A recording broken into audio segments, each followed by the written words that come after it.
Hello and welcome to a new episode of Another Angle. My name is Abby and I'm on a mission to help our listeners learn about ways on how to improve their health, their fitness and their overall well-being. We will be joined by guests and specialists from sectors like medicine, nutrition and fitness who will be bringing you the latest advice and the latest trends in what's happening in today's world. Thank you so much, Sohaib, for joining us on this podcast. You are one of our first partners to join us on our platform, and you are one of the first believers in our system and the way that we actually think and have envisaged DNA testing to be delivered in a more accurate way to people, in a way that would provide them with context, not just giving them results that might cause anxiety amongst people. So before we start, if you could just basically tell our listeners a little bit more about yourself and who you are and what you do at the moment, that would be really great. Thanks, Abdullah. Thank you for the introduction. I'm a big fan of Rightangled and the personalized medicine approach you guys are undertaking, especially in the wellness field, because that's something I'm very interested in optimizing health. So a bit about my background. I'm a doctor who works in the NHS. I'm part of the NHS Clinical entrepreneur program. So I'm very interested in innovations, and I've got interest in lifestyle medicine more specifically, in which I did a diploma, and I've got a maths in public health. So ultimately, I'm a doctor who loves technology, startups, entrepreneurship, innovation, and lifestyle medicine. So what is lifestyle medicine? How can you describe lifestyle medicine? It's a new concept, isn't it? Yeah, so lifestyle medicine is quite an emerging field, I would say. It's probably started in the last 1 or 2 years in the UK, and it focuses on prevention. 5 factors of prevention being eating healthy, nutrition, exercise, so moving more, sleep hygiene, sleeping, stress management, as well as social relationships. It encompasses people living a healthy lifestyle in order to achieve their optimum health. And this whole concept of lifestyle medicine doesn't seem to be new, but like the specialty in it is quite new. It seems that it's kind of like the one thing that doctors throughout human history have been trying to really stress the importance of, but there hasn't been anyone that is specialized to just say, you know what, this is all what I want to do in my medical career. Yeah, exactly. So that's been the problem, because as doctors, we're almost fighting fires with a lot of chronic diseases, but there's no one. There are obviously individual professionals, and nutritionists, personal trainers, obviously psychologists. There's very few sleep doctors, but everything is its own specialty. But there's no one who has like an understanding of kind of all 5 realms to educate a patient or take care of their health in prevention. And you're quite right. So yeah, this diploma, I think, plugs that gap. This specialty of lifestyle medicine equips doctors to be confident in nutrition, exercise, sleep, mental health, and that augments medical practice and helps you deal with people who aren't ill yet, but helps them become healthier and helps them know what to do to prevent. It's all about really gaining that kind of immunity to be able to fight off some of the diseases and the conditions that right now we are actually suffering from. Yeah, so it's interesting because so obviously with an infectious disease, we're all susceptible. You do have innate immunity, which varies from person to person, but living a healthy lifestyle does make your immune system stronger, like you pointed out. So we know moderate exercise 4 to 5 times a week, obviously if you don't have any injuries, etc., has been shown to boost immunity. A balanced diet, I'll go into this further later on, but just a bit of an overview. Having a balanced diet, vitamin D, vitamin C, also shown to improve your immune response, reducing your stress levels. The more stressed you are, the more susceptible you are to illness. Your lifestyle does help with having a strong immune response. Do you see this having its importance more like evidence in the post-COVID-19 era that we will go into? It's interesting because COVID-19 is an infectious disease, and the more, I guess, vulnerable you are, having more comorbidities, as they've pointed out, people with diabetes, high blood pressure are at increased risk of infection, as well as worse outcomes. So when they do get infected, they're more likely to deteriorate. With diabetes being so widespread, by and large, a lifestyle disease, if people were healthier, you'd have much lower incidence of diabetes in the population. And that would mean that less people would be susceptible to worse outcomes due to COVID-19. However, it must be said that there's many things that lifestyle can't help with. There are a few things that lifestyle can't help with, obviously.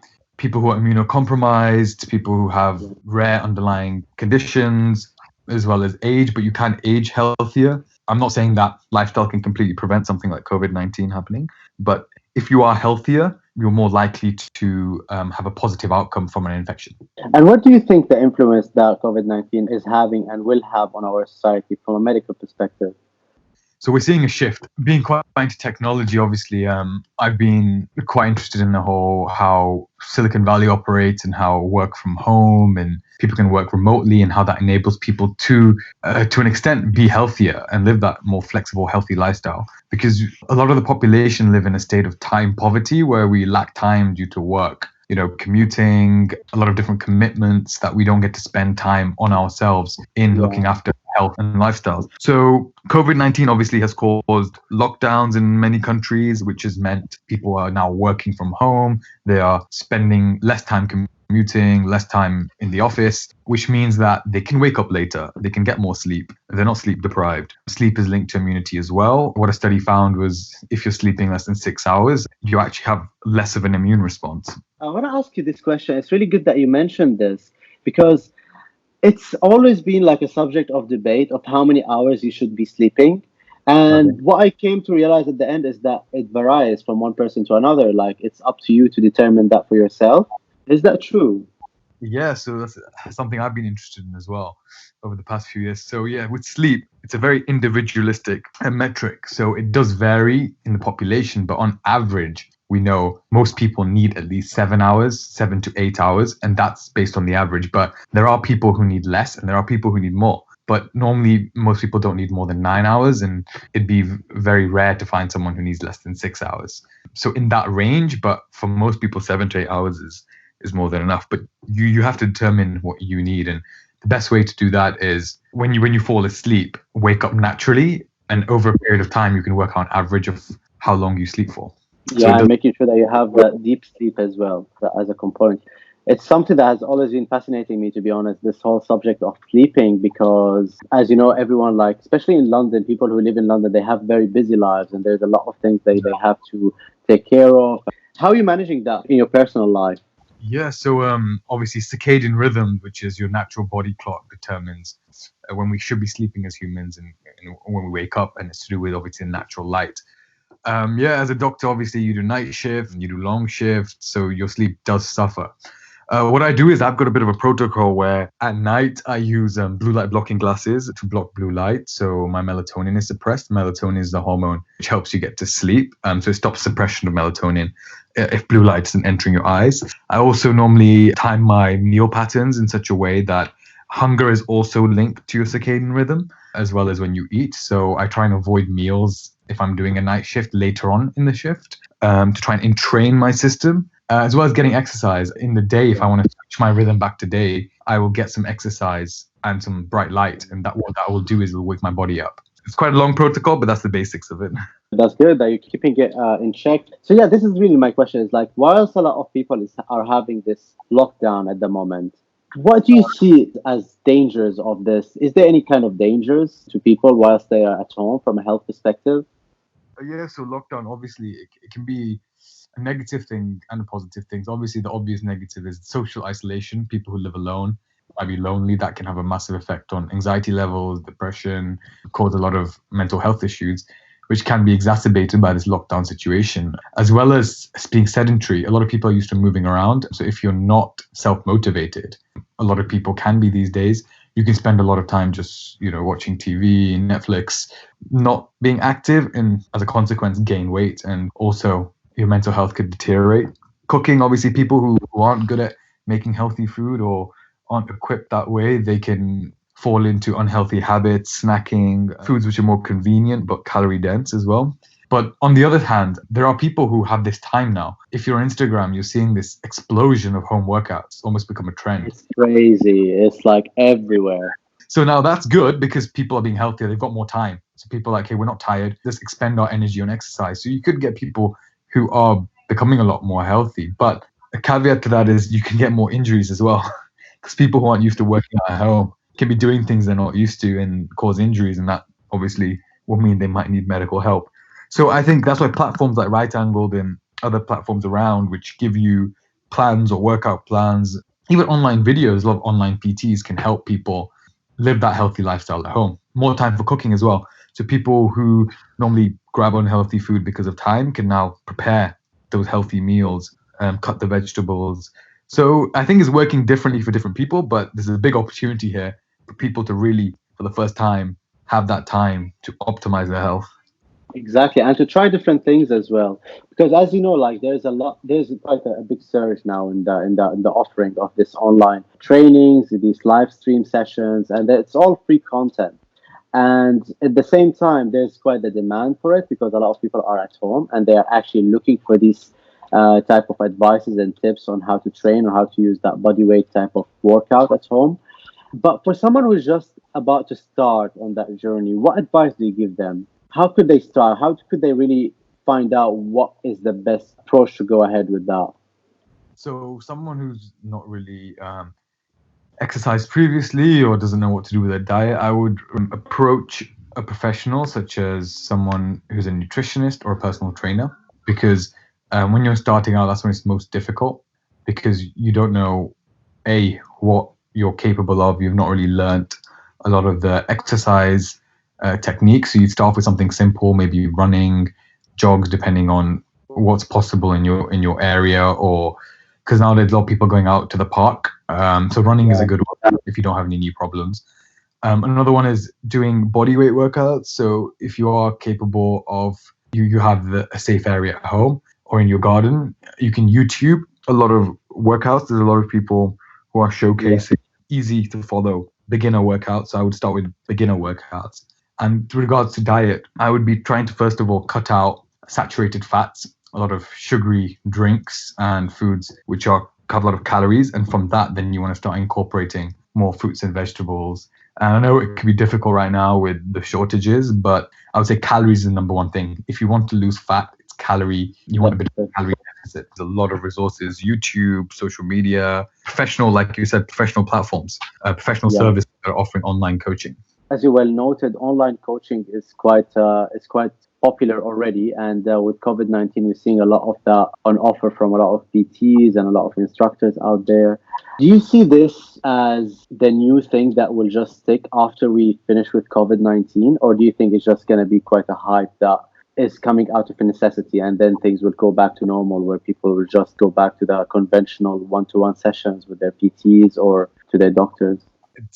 Definitely, I think there was already a wave coming with you see companies in America like One Peloton, which obviously has that bike and interactive workout session. Obviously, it's quite expensive, but it has the interactive screen. A lot of busy Yeah. professionals are now finding it hard to get to, Equinox or David Lloyd's or wherever, and they were like, "Okay, we don't have the time, but we still want to get our workout in." So One Peloton stock was rising because there was this need for home workouts. You wake up, you don't have to, for women sometimes have makeup on or whatever. You can literally just get the workout in, which is the point of the workout. It's also quite fun and dynamic. You can tune in with your other friends who live halfway across the world.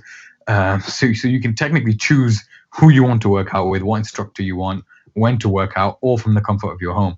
So that was a trend happening, obviously, in the upper side of society, and it would trickle down as well as home delivery. So there's a lot of companies that were starting with healthy food that was delivered to your home for busy professionals, delivered to your office. So we were seeing this rise of companies who were catering for people who are busy with technologies. Now, with this lockdown, this has just accelerated everything.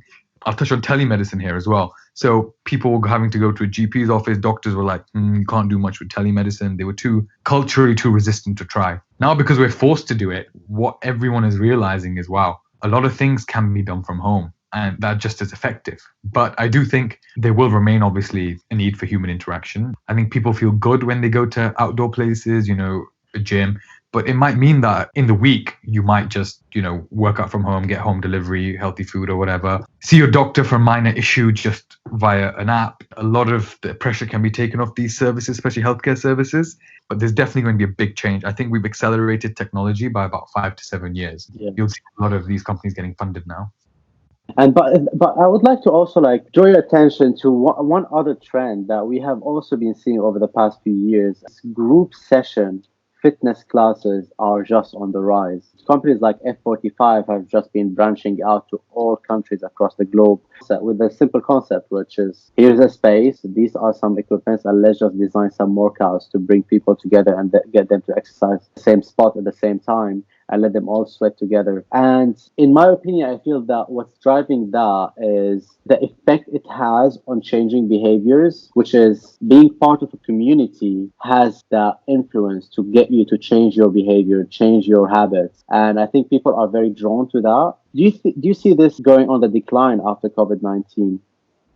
That's a very good point. I mean, I took part in one of the first classes, Blaze at David Lloyd, and that was a similar concept. Yeah. And I think people do enjoy that, everyone being together. It's a bit of a competition, but also you make friends. And that's, I think, the social side is the big pull.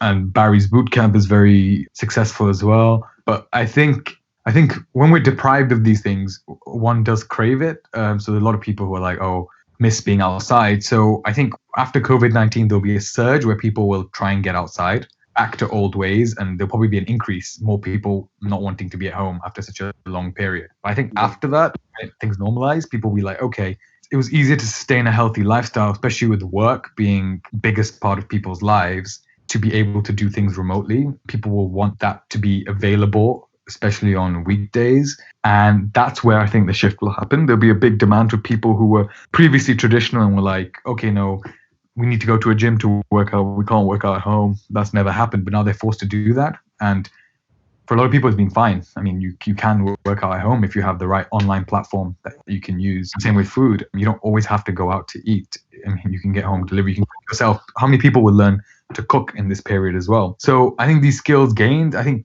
it will break the red tape of, oh no, we can only do these things in a certain way, because they'll be adaptable. So there will be a shift, definitely will be a shift. But I think obviously there's a place for example, your Rightangled class with Rebel. I think that was brilliant because that's what people enjoy. It's almost they're making exercise. And same with nutrition, these new kind of amazing restaurants that are opening up, which have healthy food, but, which weren't previously available. It's making social outings healthy. One thing for sure is that I think we can both agree on is connectivity is the key. People are really craving that more than ever before, especially with the internet that's enabling these tools to happen and to help people. I think it's going to be a matter of seeing how these things will balance out after COVID-19. But would you say telemedicine is getting more popular nowadays?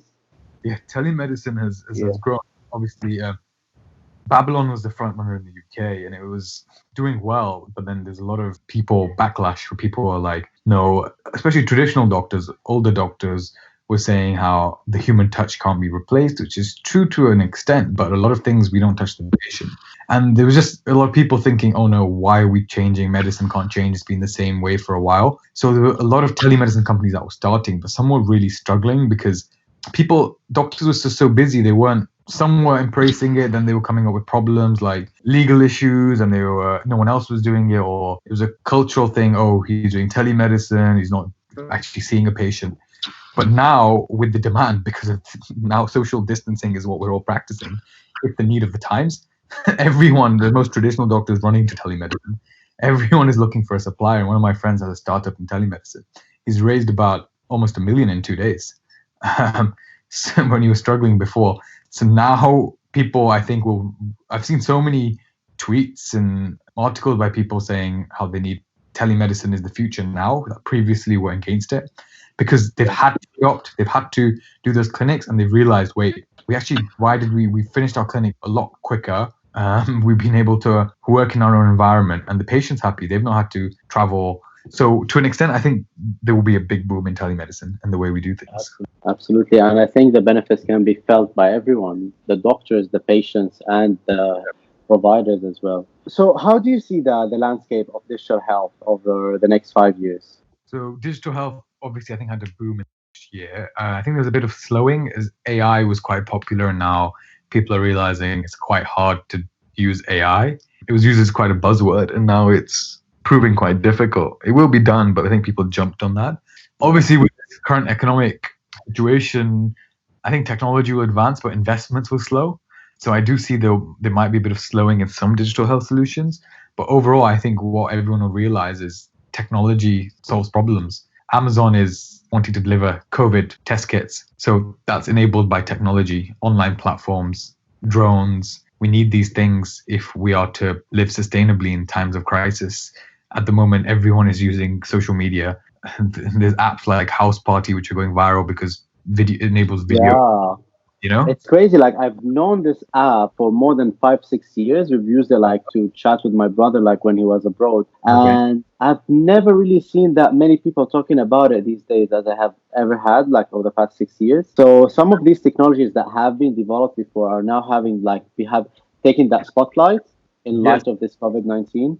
Yeah, so much traction. Zoom is Yeah. 40 billion valuation now within a Yeah. month of its stock price from last month. So we are Yeah. seeing change, big change in online platforms. Yeah. And at the same time, there's a lot of businesses that a lot of people are expecting them to become obsolete as well because of COVID-19. So it's definitely shaking things up. That's a sad reality. I think a lot of businesses, Yeah. especially in the retail sector, as well Yeah. as physical spaces. And how do you think people are adjusting to this new situation? Do you think that people are, like, as a general, do you think it's something that is good for the society in total, or do you think it's going to have any negative impact on us? Obviously, there'll be a big negative impact in terms of economically because a lot of people could become unemployed. A lot of people's businesses might suffer, as well as the anxiety it's causing people's health worries, the kind of restrictions of being able to do what you would previously do, celebrations, almost everything is cancelled. So obviously, there's an overarching negativity to this. Positivity, I guess, it's giving people time to actually reflect at home, take care of things they may not have had time for before, maybe have a bit more purpose, slow down. Life is quite fast paced. This has pretty much put everything, made a lot of things stagnant. So I think it's enabled people to focus on themselves. But obviously, it's a crisis situation. So there's a lot of negativity to come out of this. So, hey, any tips you have for our listeners on how to keep good health under these circumstances? That's the perfect ending because it circles back to lifestyle medicine. Previously, so there's a study I was reading which showed just walking even 15 to 30 minutes or light exercise made a big difference in your immune function.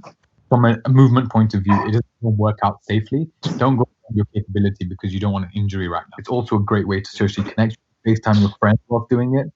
So it increases what you're doing, releases endorphins, you're socially interacting, you're working out, you're keeping healthy, great for your immune system. Eating well, obviously, so plant-based diets also enhance your immune function. Vitamin D is key right now, ensuring that you have normal vitamin D levels, so a supplement would be recommended. Most people aren't getting out in the sunshine either. There's a lot of vitamin C, it's conflicting studies if that actually helps. I would take it anyway, but zinc has shown some promising, can reduce cold-like symptoms. So it could be good for the symptoms as well. Obviously, there's a lot of research on probiotics. So a healthy diet is essential, obviously, for you to have a strong immune system. Sleeping, this is your time to sleep. If you're not sleeping now, you won't get this much time again. It also distinguishes your worries and anxiety, a better night of sleep. Obviously, a lot of people are anxious right now. And stress, obviously, people will be stressed. Family members, loved ones being stuck, financial issues. We can't retract from that, but it's important to remove yourself from the news. Maybe get out in your garden, get out that one policy of one exercise a day outside. Nature has been shown to reduce stress and cortisol levels. Have distractions, use technology, use apps like Zoom and FaceTime to connect with people. Laughter is good. So there was a study actually which found that people who were infected with the rhinoviruses and had positive emotions, they had 2.9 times lower risk of developing cold than those who weren't feeling happy and peaceful.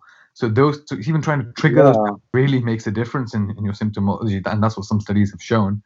Obviously, coronavirus. The best medicine, they say as well. Like you always needs to be like up on a positive about everything and not take anything serious as well. Making sure that you have that keep mindset. Yeah. There was one study which showed that people who only had 1 or 3 social ties, so defined by a phone call, a visit for a friend every 2 weeks, were 4.2 times more likely to develop a cold than those with 6 or more social ties during that period. So obviously being social helps with our health as well. So now obviously I know coronavirus is a different beast, you could say. We don't know a lot about it. It's emerging research. We're finding out how it affects people, symptomology. I'm not saying that these things will prevent you from getting it. Obviously, wash your hands, socially distance, stay at home. They're the number one things.